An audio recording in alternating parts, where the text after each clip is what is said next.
दीनबंधु आपण सहायता हेलो आज्ञा कहतु सर नमस्कार आज्ञा निश्चिंत कहतु सर आपण नाटा दीनबंधु बारिश सहित आपण कथा oh no Dinabandhu such a boring name hello कहतु आइडिया विषय आउ कि जानिया चाहछन्ती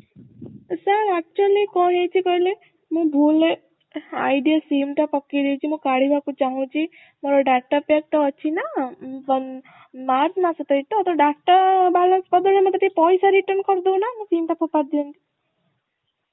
पुणी थर कहले क्षमा चाहूची बुझा गला ना पुणी थर कोन अरे मु डाटा बैलेंस नेट पैक पक्के देछि मु ए आईडिया सिम यूज करिम नै मते भलो लागु नै बारंबार खाली कस्टमर कॉल करछि मु इरिटेट हे जाउछि ହେଲା ତ ସେଥିପାଇଁ ମୁଁ ଆଇडिଆ ସିମ୍ ଟା କାଢି ଫୋପାଡ଼ି ଦେମି ତେଣୁ ଯୋଉ ଡାଟା ପ୍ୟାକ୍ ଟା ଅଛି ନଷ୍ଟ ହବ ନା ସେଥିପାଇଁ ମତେ ପଇସା ଟା ଟିକେ ପଠେଇ ଆକାଉଣ୍ଟ ନମ୍ବର ଦଉଛି ପଇସା ପଠେଇ ଦିଅ ମତେ ସେମିଟା ସୁବିଧା ନାହିଁ ସୁବିଧା ଥିଲେ ମୁଁ ନିଶ୍ଚିତ ସହାୟତା କଥା ଦେବି ଜାଣିଲେ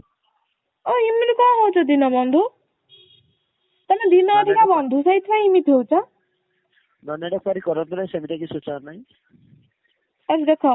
କୋବି ବାଇଗଣ ପୋଟଳ ଟମାଟୋ ଜହ୍ନି ଆଳୁ ଭେଣ୍ଡି ଅଛି ଆଇଟମ କଣ କରିମु କହିନି ମୋ ମୁଣ୍ଡ ଖରାପ ହେଇଗଲାଣି ଭାବି ଭାବି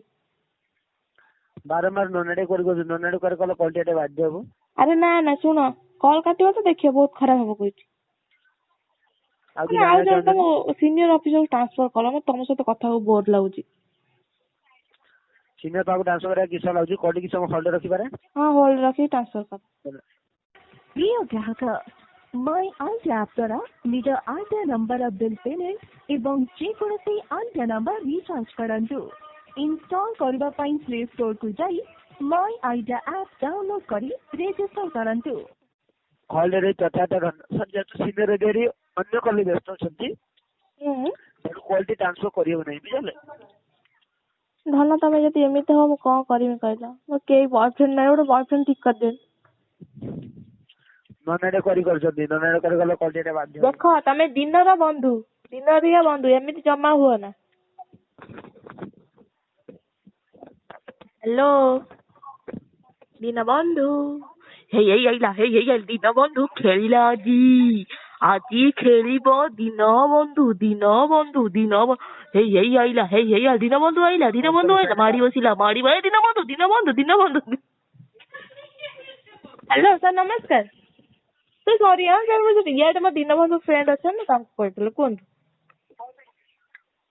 कस्टमर साइड बारमान ननेडे करे क्वालिटी बाध्य हो कोबी रस तुम खाओ ना सेही अनुसार करिम तुम न खाइबो तो नष्ट हबो